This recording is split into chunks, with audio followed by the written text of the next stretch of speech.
গেল খরস্রোতায়, মিলিয়ে গেল দূরে কোথায়, দূরে দূরে। বৃষ্টি বলে ডাকে আমায়, বৃষ্টি বলে ডাকে আমায়। আপন মনে বলতে বলতে আমি কেবল বসে রইলাম, ভিজে একসা কাপড় জামায় গাছের তলায় বসে রইলাম। বৃষ্টি নাকি মেঘের জন্য। এমন সময় অন্য একটি বৃষ্টি আমায় চিনতে পেরে বলল, তাতে মন খারাপের কি হয়েছে? যাও, ফিরে যাও, লেখো আবার।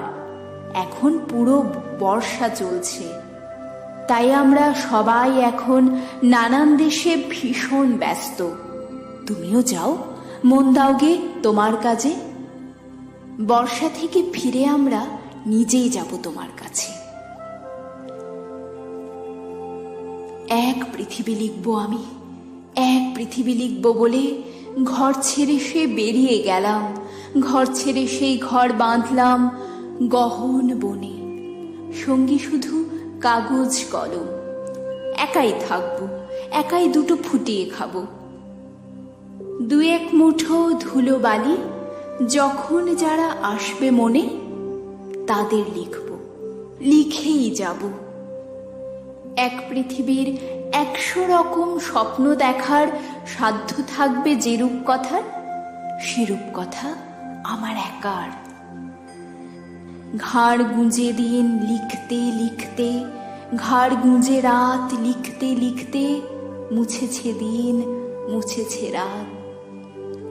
যখন আমার লেখবার হাত অসাড় হলো, মনে পড়ল সাল কি তারিখ, বছর কি মাস, সেসব হিসেব আর ধরিনি।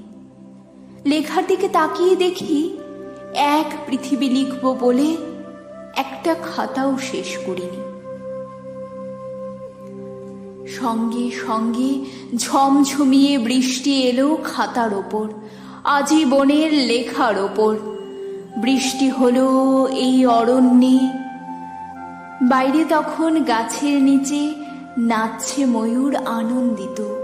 এ গাছ ও গাছ, উড়ছে পাখি, বলছে পাখি, এই অরণ্যে কবির জন্যে আমরা থাকি। বলছে ওরা, কবির জন্যে আমরা কোথাও, আমরা কোথাও, আমরা কোথাও হার মানিনি।